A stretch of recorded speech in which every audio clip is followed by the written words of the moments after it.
Hi, and welcome to Acting is Everything. Today, we're going to be talking to acting coach. Well, she was a longtime actress, continues acting. You just were on Without a Trace. Without a Trace. And she's an acting coach, and she's also a life coach, Janice Kent. And you know, when I just had an email from someone, and they said, how long do I have to keep taking acting classes? Well, I'm still in class. I may not be 100% of the time, but I go back and check in, even though I'm a coach and I'm teaching acting. But it's different to be teaching something and to be studying. And as an actor, we get to work on our whole life. That's why it's acting is everything, because everything you do makes you the actor that you are, because this is who we act with. There isn't anything, it's not like when we're a violinist we can strap on a violin, or you're a sports person and you have a ball to do something with. No. We are the instrument. And so that's why it's important to always keep studying and always keep learning. And that's one of the reasons why I do this show, is so I can interview people in the industry that can teach us some lessons. Me too. Thank you, Janice. Oh, thank you, Judy. Being here. Yeah, I'm delighted. So now you worked, we were just talking about when you were a regular on Leave It to Beaver, the new Leave It to Beaver. The new Leave It to Beaver. You were the mom. Yeah, well, I was at actually a young age. Tony, people mistake me for Barbara Billingsley, and No, I go, no. But I played Tony Dow's wife in the remake of Leave It to Beaver, which was in the 80s, from 84 through 89. Yeah, around 5 years. Yeah. Wow. It was great for an actor to have a job for 5 straight years. I know.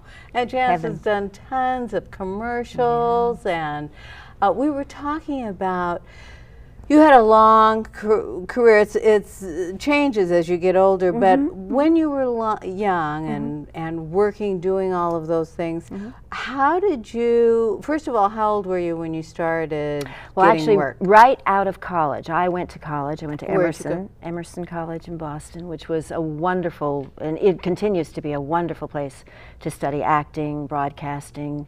Now, did you have to go and take more acting classes, even though you'd been in college? Oh, absolutely. Why? It's just like you said. I'm still taking acting classes. And it's the beginner's mind, that just staying in that place and being curious and open, that's something that you really feel when you first start acting. It's so exciting. And as you mature and go through your career, that's something you find that you want to hold on to even more. Right. So that you can stay in that place. So yes, I still take So classes. did you move to New York, or did you move to I moved to New York. Oh, you did? I did, right after college, which was in Boston, and then, you know, tried to find any way I could. At that time, they didn't really tell you in college kind of how to be in the business. They still don't. Oh, yeah, I know. It's true. It's true. I find that as a coach. People come and they've got wonderful technique and they have no idea. Well, it hasn't changed, because I got to New York and worked for a little while in a casting office with the express idea that I was going to try to understand how this whole thing went. Yeah. And I did that. And you advise actors to do that still, right? Definitely. Now they can intern or work, it'd be even better. Wonderful. You can make, first of all, a wonderful relationship with that particular casting director, but really understand from the other side when the pressure's off, like really what it takes. Yeah. And what these casting people are up against, and maybe then what you can do as an actor on that when you come in for an audition, how to engage the casting director, understanding that they see so many people for that part. Maybe how you can stand out a little bit. You can utilize all that information. And so you started working in New York? Started working in New York, and I wound up doing, I guess about 150 commercials. I was the Jell-O lady and the Eastern Airlines, which is no longer, and I just I was dangling from a crane. I did the craziest things in commercials. Now, what was the key to you landing those commercials? That's really interesting. I landed the first commercial I ever went out on, and I had no idea. Then a year went by. Had you taken a commercial class before? I had just come from college, and I got the first commercial to the point where I didn't even know what cameras were or how to hit a mark or do anything. So it was really kind of flying by the seat of my pants. And then a year went by of auditioning, and I could never book again. And I had to learn kind of what I had done when just through hit or miss going out on all those auditions. And I think what led to being able to do it was to be able to relax, to be present, to really find the unique thing that I had to give, which at that time probably was a lot of energy and enthusiasm, which I still think I have. But that relaxation of knowing and believing that I knew what I knew led to more and more jobs, and then I did know how to hit my mark. I did learn. Now, when you say relaxation, are you talking about a specific technique for relaxation, or are you talking about emotional relaxation? What? Good question. I think both. I think that the emotional relaxation comes with understanding that you understand how to do a commercial or how to be in front of a camera. And the acting technique that I began to use was just to take some breathing and to just be present, to stay present in the waiting room. One of the things I learned in the waiting room, which I think is a whole course that actors should take, the waiting room, because so much of your preparation, so much of the work that you do to come in for an audition, now particularly, not just for commercials, but theatrically, if you can't stay present with that work in the waiting room, and you can get waylaid by chatting with people or all of that, or all your own demons or your own inner demons, you lose the connection to the work that you've prepared. You walk in the audition room and you fall to pieces. You lose that. So that just took a few years of really learning to stay present, to hear my own voice, to relax inside, and to know that, to trust that I knew what I knew. And I think that's a huge tool for actors to deal with. Well, now that you've branched into life coaching as well, so you're an actress, an acting coach, you just, and we want to talk about the coaching that you just came from for one of our current shows, and life coach. Yes. So what you're just talking about kind of sounds like the life coach type of thing. Yeah, it is actually. I think that's true. Do you work mainly with actors? I do work mainly with actors. I work, with everyone. But because I have this kind of niche and experience in history, I do wind up working mainly with actors. And I find that, if it's so much a function to be able to have a successful acting career in New York, in California, wherever, is really a function of understanding yourself and who you are, what you bring to the table, really accessing your own unique qualities and being okay with that. Really okay with that. Yeah, it takes all types. It does. It takes all types, and that's the beauty about being an actor. Like you said, it's something that as a little girl I felt, this is a great career choice because I can do it my whole life with a few lulls. Now, what about those lulls? Because some people, especially people who might be seeing this, think, well, an actor just works all the time, and that doesn't happen. So how in a career, how do you support yourself? Do you have to learn to save money, or how do you just spend every time you work, or how does that work, and how do you keep from being discouraged? Well, I think that's also something that came, if I look back on it, I remember the first rejections were so painful that I think they were like physically, I could get physically ill. It meant so much. And over time, I began to take it less personally, and I began to develop some kind of coping mechanisms for the rejections. But there would be long periods of time without booking the job. And as actors know, that's a function of being in this business. And I think being discouraged is actually okay. You can go through a period where you go, I don't know how I'm going to get out of this. What can I do? What made it okay before and why? And I say this it came to me that it felt like being accepted for a job was like the width of a piece of hair. It was here, this piece of hair. On one side, you weren't accepted, and on the other side, you are accepted. And what I came to find out and realize is that it's all me. It doesn't matter whether I am accepted for a job or whether I'm not accepted for a job. I'm still me, and I still bring the same thing. So in other words, what I guess I'm trying to say is that it's not really approval from the outside that's so important. It's the approval I'm giving myself from the inside.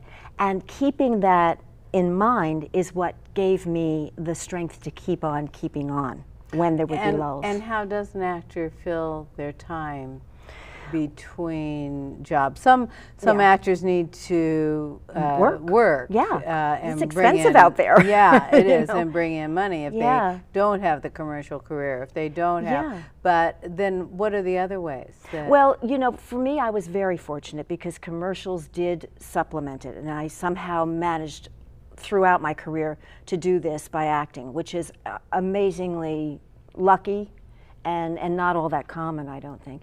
And I find that people are working, you know, at night, so they're free to audition during the days.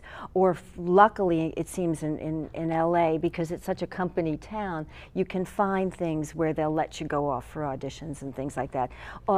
There's a lot of work. I have a student who transcribes medical records, I think, off the internet. So they're jobs that you can actually have now based off the internet, if you're savvy enough to understand that. You know, that gives you the freedom and mobility to go out on auditions when they come. Right. Well, speaking of the internet, you were talking about preparing for auditions when you have a show, like you were coaching someone on what show? Supernatural? Supernatural. It was actually someone I just coached right before I came down here. And one of the things that actors can do, no matter where they live in the country, and certainly here, is that using the internet to go on the website for the network that the show's on, I immediately will bring the show up and look at that tone of the show. For instance, Supernatural is just a show I've never seen.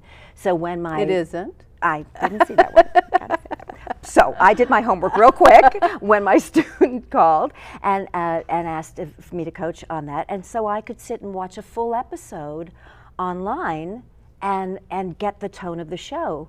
Because one of the very first things, maybe because things have become so wide, there have been so many more types of sitcoms, there's so many different types of dramas than there were when I first started out, that if you don't understand the tone of the show, you're doing yourself a disservice when you go in for the audition, because the producers want to know that you know that. So that's what the internet can give you now. You can access all of that. Now, when you say tone of the show, pretend I'm from Mars. Okay. What does that mean? Well, it means the pacing of the dialogue. It means the look of the show, the way it's shot, whether it's shot in close-ups, whether there's a lot of medium shots. You know that if whether there's a presentational type quality. Like, for example, let me use an example. The sitcoms like Frasier, for example, that were shot back in the day in front of a live audience, or According to Jim, or any of those 3 camera shots, the acting is kind of presentational. It's very energetic. It's way out there, but Supernatural is very internal and very quiet, and you know they certainly have their fights with the demons or whatever the show is, but really the acting tone, the acting feeling is very internal, intense, a lot of close-ups, a lot of focusing on the eyes. So does that mean that you move your face a lot? No, it usually means far the opposite, is that things stay very static and that the intensity is coming through your eyes. I knew that. I just wanted her to say it. I don't want you to think I didn't know that. She's testing me. Oh, that's true, yeah. Right. But it's very so important, still. yeah, for actors to hold that energy inside and still trust. have all of it going on. Exactly, and trust that it's enough. That's a big one, because, you know, I think we have to try very hard. And now many shows are just absolutely so. The camera doesn't lie, and it sees when you're telling the truth and when you're there. you need to like calm down to feel it. Right. Right. Now, Without a Trace, when you were just on that, Yeah. that show was very serious. Very serious. And so would that be all internal when you auditioned for that? It was very internal, and when I went on the audition for that, I really, interestingly, I was able to sort of create just instantly kind of a backstory for the character, which felt very real to me, so that when I walked into the audition, I really felt connected up to who the character was, and it felt like me. So, you know, I find that when I do book a job, that's usually the case. That not so much that it's just so easy for me to do it, but it's something I can relate to. And that's what I do when I'm coaching. I'm trying to find the emotional qualities that the actor can relate to. Not that we all have every single situation that's happened to us, but usually the emotional quality is universal, and we can find something that we can relate to. Can you give me an instance of coaching when maybe an actor didn't understand how to get to the emotional thing, and how do you? Let me think for a second. Maybe when somebody's had. Here's one. Maybe the actor had to do a scene where someone died. And luckily for that actor, she hadn't experienced that in her life. Right, and many young actors. Many young actors haven't, luckily. So where do you go to actually do, equal the experience? And even if you can't go to something like, well, I've got a pet that died, or, that kind of thing. What about if you go to a place of just despair, where you've had some disappointment or some loss in your life, something you wanted even that much, where you can feel and access that feeling of despair, of grieving over losing that thing. Right. So if you can transfer that into the scene, that's something that we can work with. So generally, I'll really talk with an actor about going to that place. And interestingly, and I'm sure you know this too, the actors are incredibly shy. Yes, We're very shy. Yes. And it's hard to, even in the acting session, it's like, yeah, really go there. Really let yourself Let them see that. feel that. Yeah. So that we can see that. Right. That's the job. That's why acting feels so naked. It does. It does. And you have to be And you willing have to risk. That's right. Yeah. That's risk. right. I actually, a wonderful actor who was a friend of mine gave me a piece of advice a long time ago, and he said, no matter what you use to get you to that emotional place, it's your secret. So you can really think about that time that guy dumped you, or whatever it is, and really get that anger or get connected up, and it's your secret. Right. Right. So the the audience sees it as what the script says. Exactly. And sometimes So- as an actor, you can't really kind of believe that that's the truth, but it is the truth. Right. Yeah. Right. Now, actors may be seeing this in all different parts of the country. If they live in New York or Los Angeles or Chicago, even Miami, it's much easier to find coaches and find. Yeah. What if someone happens to be seeing this in a little town that they don't even have a coach? There's that burning thing inside of them that makes them want to act. Is there anything that they can study on their own? Yeah, you know what I would say is really we're also lucky to watch and have television.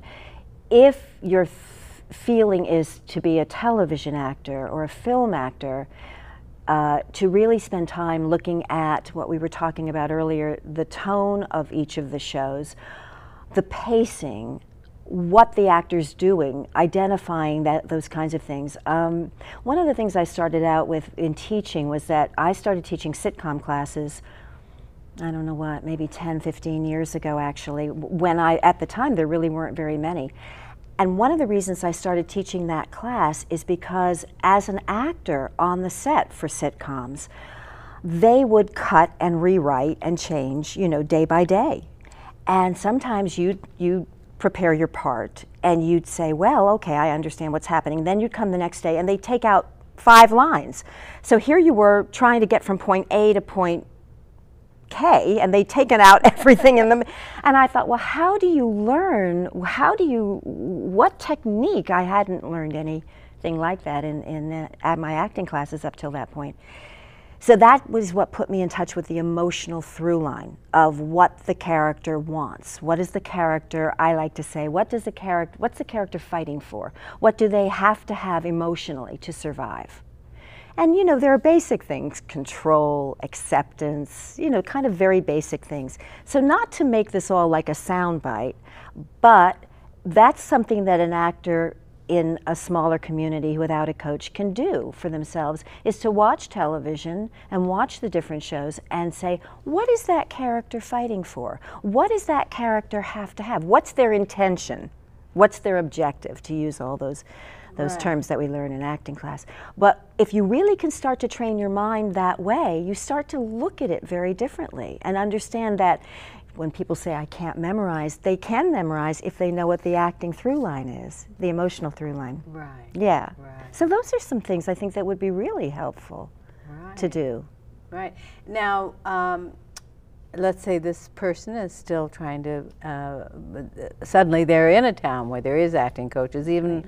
Los Angeles. Mm-hmm. What kind of advice do you give to people mm-hmm. about picking an acting coach, picking a class? How does an actor go about doing that? Well, your book, but I have to say it, I think is an incredible reference to at least distill it. And there's so many people and so many wonderful people, but it's really hard to know. So if you can take the suggestions of people under these categories that you've put out in the book, and obviously audit classes, and then come, if you can, to meet the individual coaches who either they have a meeting with you or you take a session with them.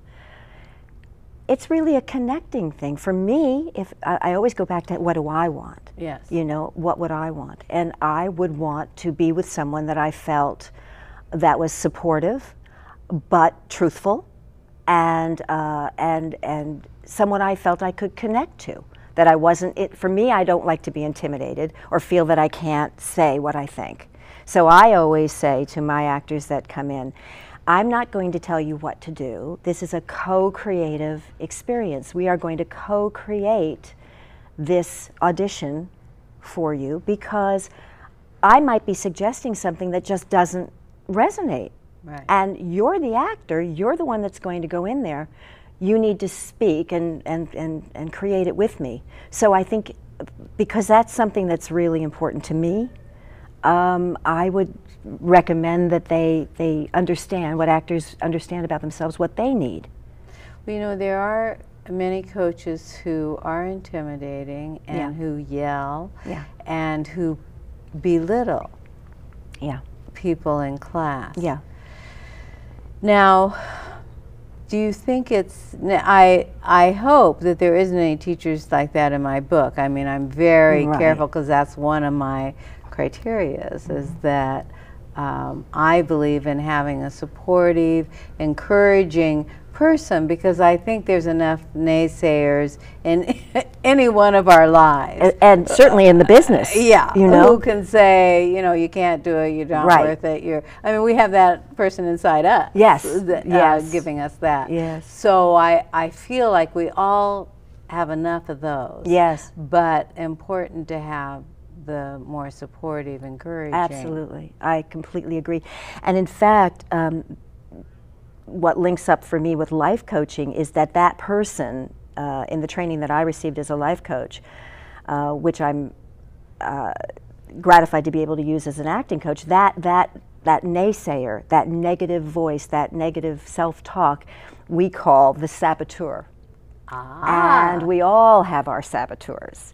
And what I do in the life coaching part of this is give some tools for actors, for everyone, to identify their saboteur and to learn to take whatever little nuggets of gold that might be in the saboteur's naysaying, because there might be times when the saboteur is actually trying to protect you from something, and it might be worth looking into. Like what? Well, for example, it's like if you were to say, if I was to say, you know, who are you, Judy, to think of that you can do that?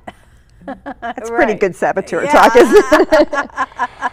Well, if you take out the judgment and you ask the question and say, well, who are you, Judy, to think you can do that?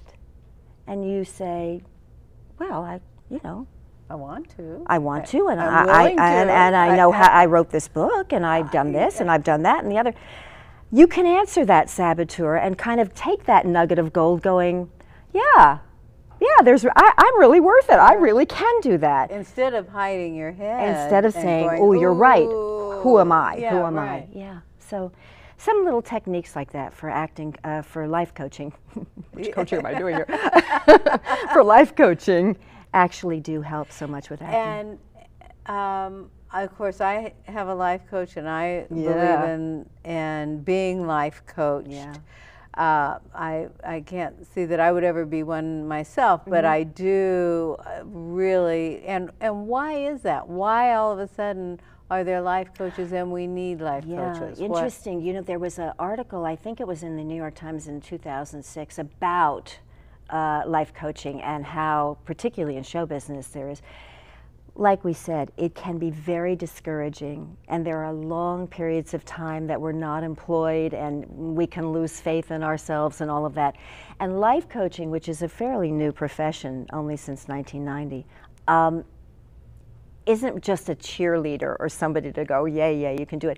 But it's someone to help you listen to yourself and to really get through those voices that will be discouraging, and keep you kind of on track. And it's like an active listening without any judgment on the other side.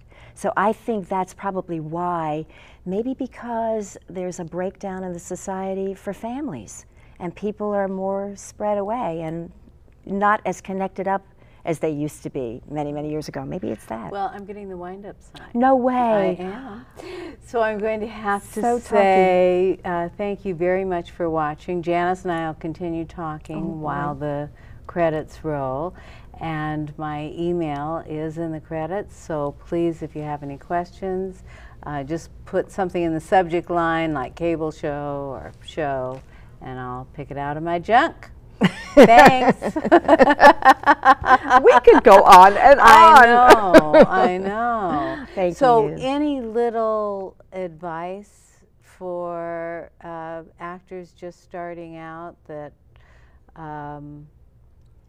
that you can think of? I would say if you can find a coach, find a class, read everything you can, read everything, see everything you can, go to the movies, just inhale it all, and then trust what you know.